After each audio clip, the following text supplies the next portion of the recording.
Hi and welcome to my wildlife year week 30. You can just see the grate there that the German wasps are nesting in. Where I edit this together, I can actually hear them moving about and behind all the wood panelling underneath the floorboards. So let's get on with my wildlife year week 30. I've just given the swift another feed. She seems to be doing okay.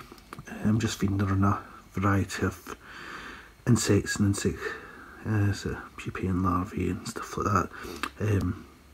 Recipe I found online specifically for swifts. You have to watch things like mealworms are not suitable for swifts. Their wing and bones won't develop right if you give them that, so you have to be very careful with what you feed them. Right, in front of me, that's a badger running down the road, and I've already had a fox, a hare and a red-legged partridge in front of me that's made me had to stop. I'm going to pick Lydia up from work, so I'm going to switch off the camera now and start driving again. Well, I've just finished feeding this little one here. What's actually surprised me about swifts is how much they actually can use their claws. I'd always assumed that their feet weren't able to be used, but as you can see, she can climb quite well. To take her off me, put it back. She can climb quite well and uses wings for balance. So, I mean, not great in the feet, but a lot better than I thought it should be. I can tell from all the splashing here, there's obviously been a bird taking a bath in the pond, which is great. Right, you can see that the swift's developing some more feathers under its wings. They were just little stubs yesterday, so its wings are developing nicely. So now time for another feed, which I won't be able to video because it's quite delicate. Right, well, I've just fed the swift again. She's feeding really well, so hopefully the flight feathers are growing as well. I can literally see them every time I feed. They've grown a little bit more, so put her back. This is the last feed of the night, so put her back and I'll get her again tomorrow morning. Right. Feeling gutted, I suppose is the best word. Yesterday morning I found a little bit of blood in Lydia's urine in the lunchtime before I could even get anything treated. She'd gone. And then this morning I found Neville gone. Maybe it's just coincidence, maybe they both had some sort of underlying condition, but I'm just wondering, was it my fault for keeping them in the same container? Did one pass something else into the other? I don't know.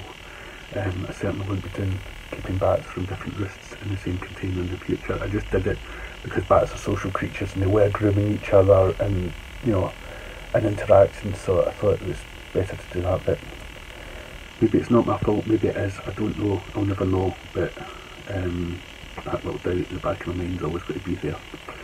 But I'm not letting their passing go to waste. I've got both of them in a little tub here.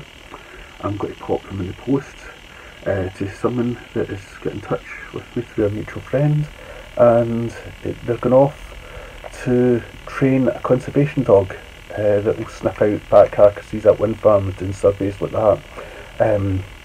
So they need fresh bat carcasses to train the dog, and I've got two here, so Thea and Neville. I'm gutted that I've lost them, but they're still going to be finding use in the conservation world in the years to come to train up this dog. So gutted as I say, but you know, at least I can do something. This is quite an interesting nest here, because this bit here was originally a swallow nest, but you can actually see that this bit of extension has been added on, and it's now a house martin nest. House martin nests are always just up here. It's not in use anymore. It's got some nice soft, looks like, what is it is in there? Some hairs and stuff like that in there. I know it's not in use anymore, so I'm okay putting my hand in it. Obviously, if it was a nest that was in use, you wouldn't be sticking your hand in it. So yeah, so Last year it was a swallow nest, this year it's a house martin nest. I'm just giving the Swift another test flight and seeing if she'll go today. No, doesn't look like it. Do one more. No.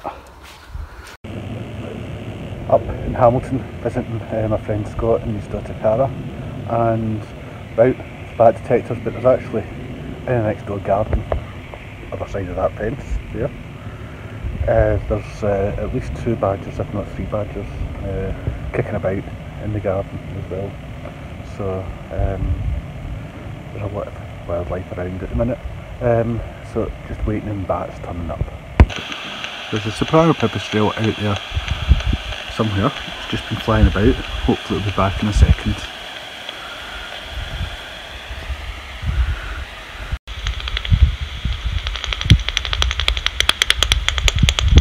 There it is flying about there.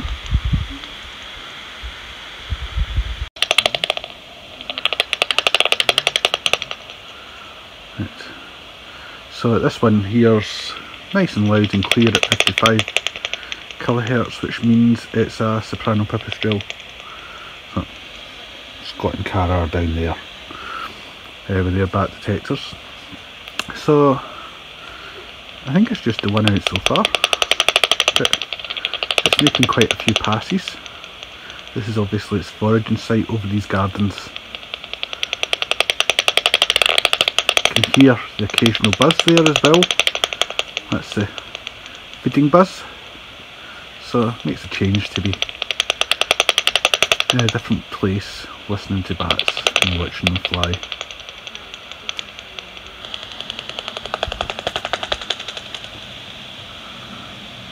Right, the pipistrelle's still flying over, back and forth, but there's also been, well, I assume it was a noctule flying over. Certainly went either noctule or lysers.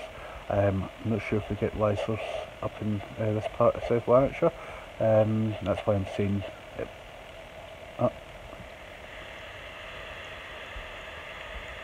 Can you hear it?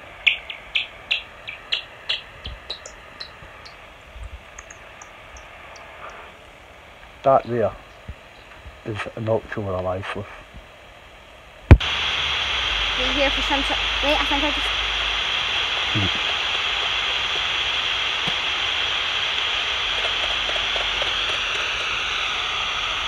I think we had better luck over there. Well, this one, it was flying about here and it flew off up that way. Bats are usually creatures of habit. It's quite often they fly back. Was that, I just saw one. One flew right over. They're quite fast. Is that one? That's one there, yep. The tiny wee things? Yep, there it is. So. They're quite cute, you said? Yep. It is 22:10. Exactly. Exactly. I know this is confusing. There it is there. Oh, I saw it. Oh, yeah. So I'm out with It's so hard to see, I know. young Lewis and Chloe, who live near my dad, as you can hear. And we're just out with bat detectors, so we've got a soprano pipistrelle at least kicking about, which is always good. There's a cat. Is that a fox or is that a cat? I think it's actually a fox, which is walking towards us. Oh, yeah, that's a fox. That's a fox. That's a fox. Look. Yeah. There's a fox. Yeah, we had a nice visit from There's the a fox through there. Turn it down so that his wee ears doesn't get irritated. It won't be able to hear as there it is there. It's quite a young one. You saw a fox there, there's black. Hello. So,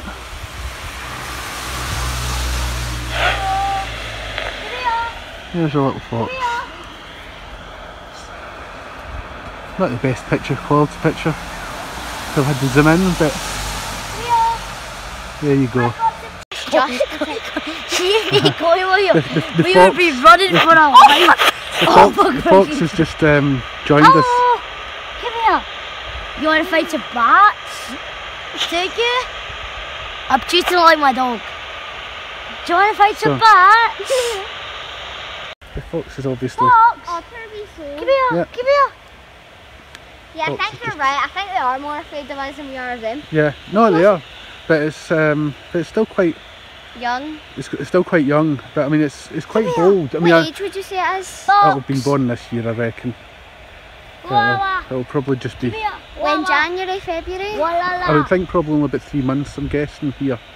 I would say from the size, maybe 3 months old. Aye. Yeah, he's making sure. Yay, 2 meters. Yeah. 2 It is meters. and it is a he because he's lifting his leg. But no, he's Oh my God. obviously You can come up close, we won't hurt you. Oh, for goodness. it's quick movements will make him nervous. But Yeah. You know, me and Liz were always terrified of these things. no, foxes are okay as long as they're basically not feeling threatened. Are we hunting for foxes or bats? There's up on the grit container. Okay. They're nice wee things, they are. Except Liz, if we see them in the garden, we're still running. Just because they're quite... I mean, I wouldn't try and sort of pet one. Yeah. But I mean, you see that if we go quite close, it is moving away, but it's not running away completely to hide from us. So it's confident enough around us, but not that confident, which is good. You don't want them to be too confident. This is getting wet and I don't want... Right. Well, the swift here, it stopped eating a couple of days ago, and ordinarily, if I had something in care, I'd be quite worried about that. But I read up, thankfully, and basically, just not long before they're going to be ready to fly, they stop eating. So their weight drops a bit, but that's because basically all the food they've eaten and the weight they put on goes into the last growth spurt of the sort of like the flight feathers and the muscles and all that. So I'm going to go and see if I can release the swift. Fingers crossed. Well, I've got some news about the swift. It flew, but unfortunately I don't have it in camera. Rather embarrassingly, after I just did a wee bit to camera there, I switched the camera. I had it facing one way, so I hit the thing to do it facing the other way. I can never remember which way is forward and backwards facing camera anyway. I switched it round, but obviously I hit record at the same time and I hadn't realised it. Put the camera in my pocket, took the camera out to release the swift and hit record as I thought and actually stopped recording. So I released the swift thinking I was recording it, and I've not. What I have got though is me talking to the swift and taking it outside in the complete battle blackness of my pocket. I'll show you the first couple of seconds of it. Have a look at this.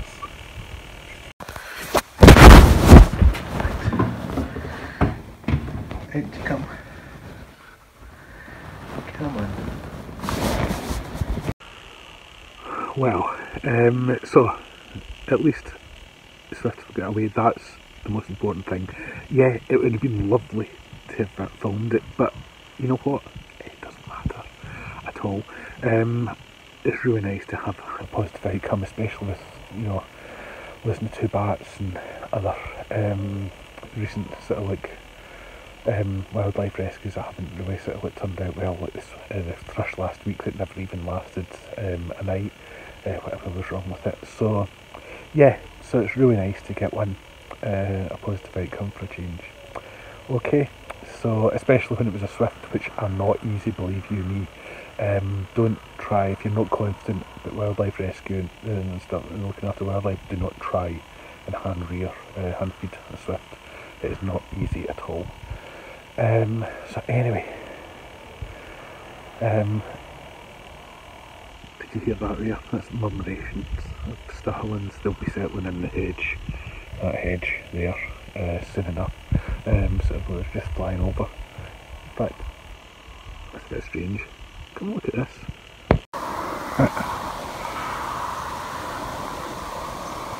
I don't know whether you'll be able to see this murmuration here, but there's actually a couple of corvids flying out too.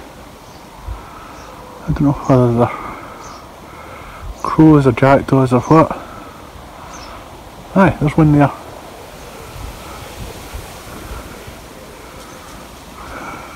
Oh, there it's peeled off. Stop following them. I was flying round with them. I don't know what was happening there. Right, well, this isn't really a review or anything like that, but it's something new I've got that actually I'm not finding as comfortable as sort of like my normal trousers I wear, but they do have the uses. Have a look at this.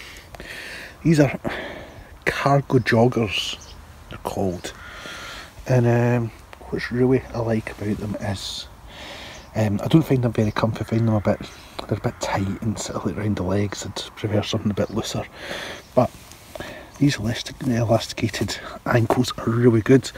Pair of long socks. Sometimes if I'm wearing cargo trousers with a pair of long socks, even then ticks will get up and climb up my leg and get to the bare skin. Well, I'm hoping with these being a bit more elasticated against the sock, that's actually going to stop ticks getting up. So, and also because they're cargo trousers, they've got nice big pockets and that, which you can use for putting in tubs and sort of other wee bits of equipment and for carrying. So I'm hoping they'll actually be quite good, but we'll see. I just got them a couple of days ago, so I'm still trying them out, but I thought I'd share it with you. I'm just out at the pond. I've just been shutting up the hens, and look what I found. It's a leopard slug, and it's got its head right under the water. I've never seen that before. I don't know whether it's common. I mean, slugs do breathe out a hole in the side, but I would have thought